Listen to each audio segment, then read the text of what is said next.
Assalamualaikum warahmatullahi wabarakatuh. Bismillahirrahmanirrahim. Alhamdulillahil qail fi kitabil aziz. A'udzu billahi minasy syaithanir rajim. Bismillahirrahmanirrahim.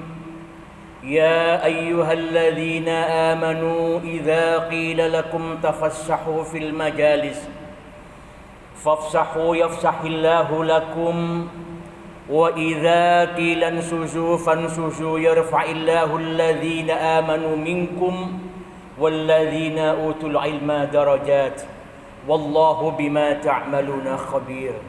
Al-ayah. Shadaqallahul azim.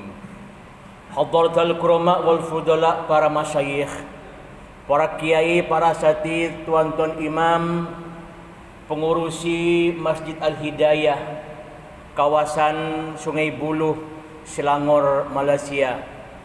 Tak lupa orang tua kami, Ayahanda Haji Ma'ruf beserta Ibunda Hajah Salha. Tuan-tuan dan puan-puan yang dirahmati Allah Subhanahu wa taala. Puji syukur alhamdulillah, pada malam hari ini Allah takdirkan kita berjumpa di majlis yang mubarakah ini. Teriring doa, semoga tuan-tuan dan puan-puan yang hadir pada malam hari ini Allah mudahkan segala urusannya, Allah murahkan rezekinya, Allah jadikan kehidupannya berkah fid dini wad dunya wal akhirah. Yang hari ini hadir dalam kondisi sakit, saya doakan semoga Allah angkat penyakitnya dan sembuh kembali, amin. Yang belum ada jodoh, Allah takdirkan pulang dari majlis ini segera dapat jodoh, amin. Yang belum punya anak, Allah takdirkan segera berikan keturunan yang soleh dan soleha, amin. Dan Allah jadikan keluarga kita sakinah, mawaddah, warahmah, amin ya rabbal alamin. Tuan-tuan dan puan-puan yang dirahmati Allah Subhanahu wa taala, ketika baginda Rasul Muhammad sallallahu alaihi wasallam menerima wahyu surah Al-A'la ayat 16 dan ayat 17, beliau meneteskan air mata yang kemudian air matanya membasahi sebagian besar gamis yang beliau pakai. Para sahabat ketika itu bertanya-tanya, ada apa gerangan baginda Rasul sampai meneteskan air mata dan air mata yang membasahi sebagian gamis yang beliau pakai. Para sahabat ketika itu belum berani bertanya kepada baginda Rasul. Setelah ditengok wajah baginda Rasul telah agak tenang, maka kemudian bertanyalah para sahabat kepada baginda Rasul, ada apa gerangan wahai Rasulullah? Disitulah baginda Rasul kemudian menjelaskan bahwa baru saja malaikat Jibril alaihissalam membawa wahyu Allah Subhanahu wa taala surah Al-A'la ayat 16 ayat 17 yang berbunyi bal tu'thirunal hayatad dunya wal akhiratu khairu abqa. Arti ayat ini, pada ayat 16 Allah berfirman bal tu'thirunal hayatad dunya, sebagian besar umat manusia memilih kehidupan keindahan dunia, wal akhiratu khairu abqa, padahal kata Allah sesungguhnya kehidupan akhirat jauh lebih baik dan kekal. Itulah ayat yang menyebabkan baginda Rasul Muhammad sallallahu alaihi wasallam meneteskan air matanya. Teringat betapa banyak umat Nabi Muhammad yang tersesat kehidupannya, lebih tergiur kepada kehidupan dunia dan kemudian melupakan kehidupan akhirat. Setelah itu baginda Rasul Muhammad sallallahu alaihi wasallam bersabda kepada para sahabat, sayati ala ummati zamanun, akan datang kepada umatku, kata baginda Rasul, suatu zaman, suatu masa di mana pada saat itu, pada zaman itu, pada masa itu umatku mencintai 5 hal dan melupakan 5 hal lainnya, kata baginda Rasul. Sayati ala ummati zamanun yuhibbunal khamsa wa yansawnal khamsa. Umatku ketika itu, kata baginda Rasul, mencintai 5 perkara dan melupakan 5 perkara lainnya. Apa 5 perkara itu? Pertama, apa kata baginda Rasul? Yuhibbunad dunya wa yansaunal akhirah. Umatku pada masa itu mencintai dunia tetapi melupakan akhirat. Padahal Allah telah tegaskan dalam surah Al-A'la tadi ayat 17, wal akhiratu khairu wa abqa. Sesungguhnya kehidupan akhirat jauh lebih baik dan kekal dibandingkan kehidupan dunia. Gemerlapnya dunia yang kita nampak pada saat ini, jika kita tak mampu mencerna ayat ini, maka seolah-olah kehidupan dunia adalah lebih baik bagi kita, sehingga memilih gemerlapnya dunia dibandingkan dengan kita ingat kepada hari akhirat.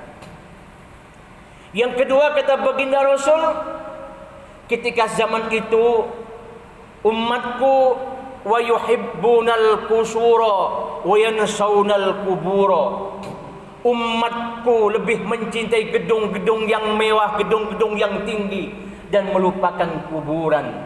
Padahal rumah yang mewah, gedung yang mencakar langit sekalipun, seluruhnya akan kita tinggalkan, dan kita ketika sudah meninggal dunia akan hidup pada rumah kita tak lebih dari 1 meter kali 2 meter. Itulah yang disebut dengan kuburan. Dalam satu hadis baginda Rasul Muhammad sallallahu alaihi wasallam bersabda bahwa setiap hari kuburan kita memanggil kita dengan 5 kali seruan. Wahai umat manusia, aku adalah kuburan dan aku adalah tempat yang paling sunyi, sesunyi tempat di dunia. Maka carilah kawan untukmu agar kau tidak sunyi hidup dalam kuburan. Dengan apa? Dengan Al-Quranul Karim.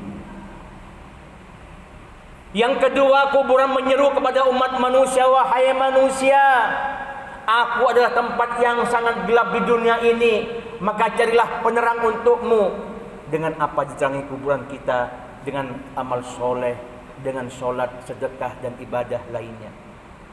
Wahai umat manusia, aku adalah kuburan di mana tanah, maka persiapkanlah alas tidur untukmu yang sebaik-baiknya dengan berpuasa dan amal-amal soleh lainnya. Wahai manusia, aku adalah tempatnya ular berbisa dan kalajengking yang sewaktu-waktu akan menerkam engkau, maka bacalah bismillah sebagai penawar ular-ular berbisa itu. Dan yang kelima, kuburan menyeru kepada kita setiap harinya, wahai manusia, sesungguhnya aku adalah tempatnya mungkar dan nakir yang akan mempertanyakan kehidupan engkau, marrabbuka wa man nabiyuka ila akhirih. Maka carilah jalan selamat dengan mengucapkan la ilaha illallah Muhammadur Rasulullah. Yang ketiga, kata baginda Nabi, akan datang suatu zaman di mana umatku yuhibbunal mala wa yansaunal hisaba. Umatku ketika itu lebih mencintai harta dan melupakan hisabnya. Padahal harta yang kita peroleh, baik yang halal apalagi yang haram, kelak akan Allah pertanyakan kepada kita. Dalam suatu hadis baginda Rasul bersabda, lan tazula qadama 'abdin yaumal qiyamah hatta yus'ala an arba'i khisalin. Tidak akan bergeser kaki seorang hamba kelak di hari kiamat sebelum Allah mempertanyakan 4 hal kepada kita. Barulah nasib kita nak pergi ke surga ataupun ke neraka. Bergantung 4 hal yang boleh kita pertanggungjawabkan di hadapan Allah Subhanahu wa taala. Yang pertama, Allah akan pertanyakan kita an umrihi fima afnahu. Umurmu kau habiskan untuk apa wahai manusia? 50 tahun Allah berikan umur kepada kita, 60 tahun Allah berikan kepada kita atau lebih. Umur yang kita pakai selama Allah berikan itu akan Allah pertanyakan kepada kita. Kau habiskan untuk apa umurmu? Habis di masjidkah? Di pasarkah? Di mall, diskotik dan lain sebagainya? Akan Allah pertanyakan kepada kita. Yang kedua, wa ansababihi fima abnahu. Masa mudamu kau habiskan untuk apa wahai pemuda? Yang ketiga, wa an ilmihi madza amila bih, dan ilmumu kau manfaatkan untuk apa? Apakah untuk memandaikan orang yang bodoh atau membodoh orang yang memang sudah bodoh? Dan yang keempat, wa an malihi min aina iktasabahu wa fima anfaqahu, dan hartamu kau peroleh dari mana, wa fima anfaqahu, dan kau nafkahkan untuk apa harta itu.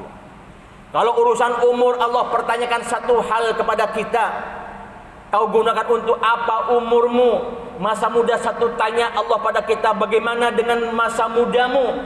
Tentang ilmu, Allah pertanyakan satu hal kepada kita, bagaimana kau menggunakan ilmumu? Tetapi untuk urusan harta, Allah pertanyakan dua hal kepada kita. Kau peroleh dari mana harta itu? Min aina iktasabahu. Dan yang kedua, wa fima anfaqahu, dan kau nafkahkan untuk apa harta itu? Kalau harta itu kita peroleh dari jalan yang haram, tentu Allah akan azab kita dengan keharaman harta yang kita peroleh itu.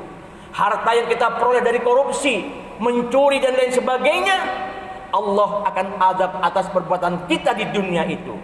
Begitupun sebaliknya, apabila harta yang kita peroleh dengan jalan yang benar, maka Allah akan hisab kehalalan harta itu. Belum lagi setelah selesai hisabnya, dari mana kau peroleh, Allah tanya yang kedua, kau nafkahkan untuk apa hartamu? Okelah kau oleh dengan cara bekerja yang halal, tapi setelah kau peroleh harta itu, kau gunakan untuk berjudi, kau gunakan untuk maksiat kepada Allah, maka segala sesuatu yang kita perbuat di dunia akan kita pertanggungjawabkan pada Allah Subhanahu wa taala. Orang yang selamat adalah Allah yang memberikan harta kepada kita dengan jalan yang halal, dan kita nafkahkan harta itu di jalan Allah Subhanahu wa taala. Itulah harta yang sesungguhnya yang kekal dan bernilai di hadapan Allah Subhanahu wa taala. Yang ketiga, yang keempat ya. Yang keempat, kata baginda Rasul, akan datang suatu zaman ketika itu umatku yuhibbunal khalqa wa yansawnal khaliqa. Ketika itu umatku cinta kepada makhluk dan melupakan siapa penciptanya. Mobil adalah makhluk, rumah adalah makhluk, seluruh di dunia dan isinya ini adalah makhluk. Kalau kita cinta kepada makhluk boleh, tetapi jangan sampai kita melupakan siapa pencipta dari makhluk itu. Kita sayang handphone kita yang harganya berjuta-juta, tetapi handphone yang berjuta-juta itu kita pakai tanpa makna di hadapan Allah Subhanahu wa taala. Televisi yang kita miliki, musim Piala Dunia macam sekarang ini, kita bermalam-malam berjam-jam tengok televisi, betah untuk menontonnya. Begitu subuh kita terlena dengan panggilan Allah. Itu namanya mencintai makhluk dan melupakan penciptanya. Maka hati-hatilah dengan hadis Nabi yang keempat ini. Yang terakhir, kata baginda Rasul, akan datang suatu zaman, suatu masa, di mana ketika itu umatku yuhibbunal hayata wa yansawnal mauta. Cinta akan kehidupan dan melupakan kematian. Padahal Allah telah tegas dalam Al-Quranul Karim, kullu nafsin dha'iqatul maut. Setiap yang bernafas, kata Allah, pasti akan mati. Siapapun kita, pangkat apapun yang kita sandang, sekaya apapun kita, sesehat apapun, segagah apapun kita, siapapun yang bernafas, kata Allah, ditegaskan dalam Al-Quranul Karim, kullu nafsin dha'iqatul maut. Setiap yang bernafas pasti akan mati. Kapan masanya Allah yang tahu. Malaikat Israel yang ditugaskan oleh Allah untuk mencabut nyawa kita pun tak tahu kapan bila kita nak meninggal dunia. Di arsy ada sebuah pohon yang daunnya tertuliskan nama-nama kita yang hidup di dunia sejak zaman Nabi Adam alaihissalam sampai dengan umat akhirul zaman. Semua umat manusia yang terlahir ke dunia tertulis namanya di pohon itu, di daun itu. Ketika Allah telah menghendaki seseorang meninggal dunia, maka dedaunan yang ada di pohon arsy itu akan jatuh ke pangkuan malaikat Israel. Sejak itulah malaikat Israel akan membuntuti kita selama 40 hari. Maknanya, kalau sudah daun yang bertuliskan nama kita telah tumbang dan jatuh ke pangkuan malaikat Israel, maka 40 hari sejak itu kita akan meninggal dunia. Dan sejak saat itulah kemanapun kita pergi dibuntuti, diikuti oleh malaikat Israel alaihissalam. Dalam kitab Ruh diceritakan bahwa orang yang oleh Allah dikehendaki meninggal dunia, Allah utus 4 kelompok malaikat yang membantu malaikat Israel untuk mencabut nyawa manusia itu. Kelompok malaikat yang pertama, Allah perintahkan mencabut roh manusia dari ujung kaki sampai ke lututnya. Selesai tugas kelompok malaikat pertama, disambunglah dengan kelompok malaikat yang kedua yang akan mencabut roh manusia dari dengkulnya sampai ke pusarnya. Kelompok malaikat yang ketiga akan mencabut roh manusia dari pusarnya sampai tenggorokannya. Ketika sudah roh kita berada di tenggorokan, itulah yang disebut dengan naza sakaratul maut. Taubat yang akan kita lakukan takkan ada lagi gunanya. Mohon ampun kepada Allah takkan lagi ada gunanya ketika sudah roh kita ada di tenggorokan kita. Allah berikan kesempatan kepada kita untuk berbuat baik di dunia, untuk tidak melakukan maksiat kepada Allah. Tetapi selama hidup di dunia tidak pernah kita melakukan taubat dan mohon ampun pada Allah. Maka ketika sudah ruh berada di tenggorokan, saat nazak sakaratul maut, ketika itu tidak ada guna lagi taubat kita di hadapan Allah Subhanahu wa taala. Ketika sudah ruh berada di tenggorokan kita, maka malaikat Jibril alaihissalam akan datang kepada manusia yang akan meninggal dunia ini. Jika manusia ini termasuk golongan manusia yang soleh dan soleha, maka malaikat Jibril alaihissalam akan mengepakkan sayapnya yang sebelah kanan. Nampaklah di situ surga, dan manusia ini akan meninggal dunia dengan tersenyum bahagia, sebab yang ditampakkan adalah kebahagiaan surga, sebab amal baiknya, amal solehnya selama hidup di dunia. Tetapi jika manusia ini adalah termasuk manusia yang buruk, yang fasik, penuh lumuran dosa, maka malaikat Jibril akan mengepakkan sayapnya yang sebelah kiri, dan nampaklah neraka di situ. Perbuatan buruk kita selama hidup di dunia akan ditampakkan semuanya, dan manusia itu akan mati dalam keadaan mata terbelalak karena ketakutan dengan ketakutan. Begitu ruh sudah dicabut, maka datanglah sosok malaikat yang akan datang untuk membungkus ruh kita. Kalau kita termasuk orang-orang yang soleh, maka malaikat akan ambilkan kain kafan kita, membungkus ruh kita dengan kain kafan yang malaikat ambilkan dari surga, yang halus, yang lembut, yang harum. Tetapi kalau kita termasuk orang-orang yang fasik, yang penuh dengan dosa, maka malaikat akan ambilkan kita, kain kafan kita dari neraka yang baunya busuk dan panas untuk membungkus ruh kita. Perjalanan ruh tidak sampai di situ, tuan-tuan, puan-puan. Setelah ruh dibungkus oleh malaikat, dibawalah ruh ini menuju langit yang pertama sampai dengan langit yang ketujuh.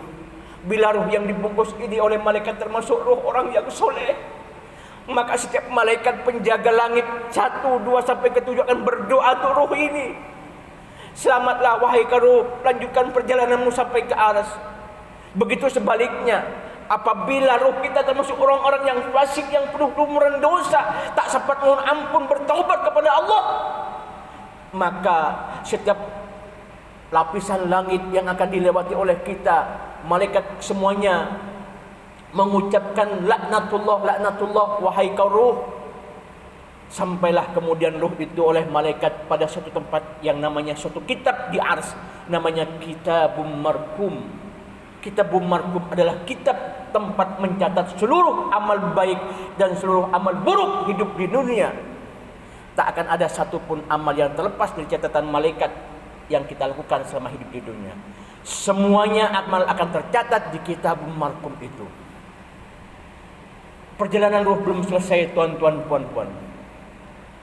Setelah malaikat mencatatkan amal ibadah, amal buruk kita selama hidup di dunia, maka ruh itu akan diturunkan kembali ke dunia. Saat itulah manusia jenazah yang telah diletakkan dalam liang lahat akan hidup kembali namun tidak boleh untuk berkomunikasi dengan manusia yang ada di dunia, sebab Allah berikan penghalang baginya. Ketika itulah maka akan datang seorang malaikat yang bernama malaikat Roman.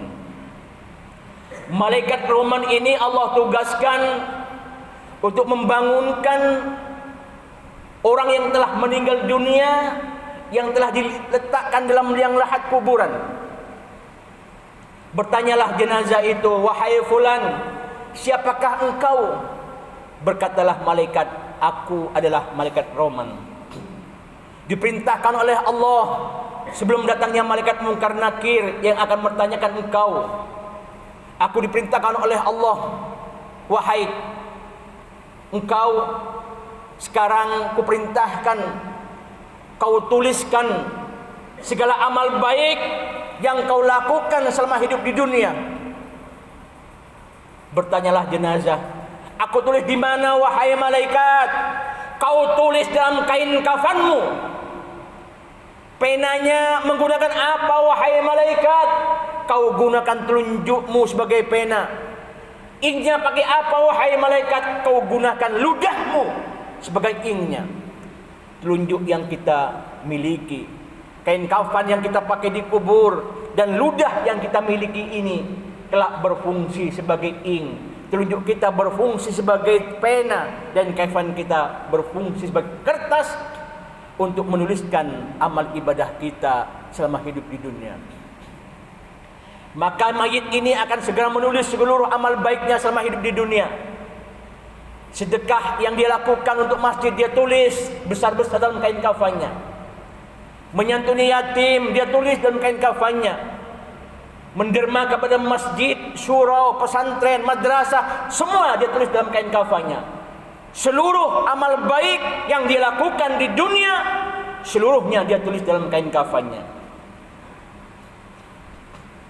Selesai itu, kemudian malaikat Roman memerintahkan kepada sang mayit, "Wahai mayit, sekarang kau tuliskan segala amal burukmu ketika kau hidup di dunia." Maka terbayanglah dengan sendirinya tangan akan bergerak menuliskan segala amal buruk yang telah kita lakukan di dunia. Mencuri akan ditulis kapan kita mencuri, membuat durhaka orang tua ditulis. Apapun perbuatan buruk yang kita lakukan di dunia, satu pun tidak akan pernah ada yang tidak akan tertulis. Semua akan tercatat dalam kain kafan yang kita pakai itu. Selesai sudah tertulis semua, kain kafan menuliskan amal baik dan amal buruk kita. Malaikat Roman akan memerintahkan kepada kita, "Lalu kau cop kain kafan itu." Menggunakan apa wahai malaikat? "Kau gunakan kukumu untuk cop kain kafan itu." Maka kain kafan kita tidak akan pernah tertukar dengan kain kafan siapapun, sebab telunjuk kita yang menggunakan untuk menulis, dan copnya adalah kuku kita. Apakah sampai di situ? Tidak, tuan-tuan, puan-puan. Selepas itu maka pergilah malaikat Roman, dan datanglah sosok makhluk yang akan menemani kita selama penantian hidup di alam barzah, selama penantian hidup di alam kubur, sampai kelak terjadinya hari kiamat dan kita berjumpa dengan Allah di akhirat kelak. Akan datang sosok makhluk yang lemah lembut, yang tampan, yang akan melayani kehidupan kita dalam kubur. Dan bertanyalah mayit itu, "Wahai fulan, siapakah engkau? Di dunia tidak pernah kujumpai makhluk sebaik engkau, selembut engkau." Berkatalah makhluk ini, "Wahai mayit, aku adalah amal baikmu ketika engkau dulu hidup di dunia. Sedekahmu telah menjelma sebagai aku. Ibadahmu di dunia telah menjelma sebagai aku yang akan melayani kehidupanmu, dan apapun yang kau perlukan di dalam kubur ini, semua akan dilayani dengan baik dengan makhluk yang dulu merupakan amal ibadah kita ketika kita hidup di dunia. Sedekah kita, puasa kita, haji kita, umroh kita, seluruh amal ibadah yang kita lakukan di dunia akan Allah tampakkan kebaikannya di alam kubur dan menemani kita selama hidup di alam penantian alam barzah sampai hari kiamat kelak. Begitu sebaliknya, ketika kita termasuk manusia-manusia yang fasik, yang penuh dengan lumuran dosa, maka makhluk yang akan temani kita dalam alam kubur adalah makhluk yang sangat jahat, yang senantiasa memukul kita, menyakiti kita. Dan mayit akan bertanya, wahai fulan, siapakah engkau? Di dunia tak pernah kujumpai makhluk sejahat sekejam engkau. Berkatalah makhluk ini, wahai manusia, wahai mayit, ketahuilah bahwa sesungguhnya akulah adalah merupakan jelmaan amal burukmu ketika kau dulu hidup di dunia. Pilihan ada pada kita. Umur yang Allah berikan kepada kita akan Allah pertanyakan. Konsep Islam dalam kehidupan kita Allah tegaskan dalam satu hadis Nabi, i'mal li dunyaka ka'annaka ta'isu abada wa'mal li akhirataka ka'annaka tamutu ghada. Bekerjalah engkau seolah-olah akan hidup selamanya, dan beribadahlah engkau seolah-olah engkau akan mati esok. Malam hari ini adalah merupakan malam di mana kita menjadi makhluk yang menentukan kehidupan selanjutnya. Anggaplah bahwa malam hari ini adalah malam terakhir kita. Besok Allah akan panggil kita, akan ambil ruh kita. Anggaplah bahwa detik ini adalah detik terakhir hidup kita. Maka marilah pada malam hari ini, kesempatan yang berbahagia ini, kita tancapkan dalam dada iman kita untuk senantiasa bertobat mohon ampun pada Allah Subhanahu wa taala, senantiasa mendekatkan diri kepada Allah Subhanahu wa taala, dan jangan lagi mengulangi kesalahan dosa khilaf kita kepada Allah Subhanahu wa taala. Mumpung Allah masih berikan kesempatan umur, kesempatan kesehatan kepada kita, kita pergunakan dengan sebaik-baiknya. Betapa banyak saudara-saudara kita yang telah meninggal dunia dan tidak akan kembali lagi ke dunia dengan amal baiknya. Mumpung Allah masih menghidupkan kita, marilah pada malam hari ini dan malam-malam selanjutnya kita perbaiki diri kita. Sebab bagaimanapun kita, siapapun kita, pasti pada akhirnya akan dipanggil oleh Allah Subhanahu wa taala. Tadi tegaskan Allah dalam Quran, kullu nafsin dha'iqatul maut. Setiap yang bernafas pasti akan mati. Tidak terkecuali kita semuanya. Semoga yang hadir ini Allah berkati hidupnya. Allah panggil kelak dalam keadaan husnul khotimah. Allah tempatkan kita ke surganya Allah Subhanahu wa taala. Ingat tuan-tuan, puan-puan, bahwa kehidupan dunia kata Allah adalah menipu belaka, dan kehidupan yang lebih baik adalah kegiatan akhirat dan lebih kekal dibandingkan dengan kehidupan dunia. Untuk itulah mari kita sadarkan diri kita, memperbaiki diri kita, dan semoga yang hadir ini Allah rahmati. Allah berikan kita kekuatan lahir batin untuk senantiasa taqarruban ilallah, mendekatkan diri kepada Allah, dan pada akhirnya kita mati dalam keadaan husnul khatimah. Amin ya rabbal alamin. Wal afu minkum wa billahi taufiq wal hidayah wal ridha wal inayah. Wassalamu alaikum warahmatullahi wabarakatuh.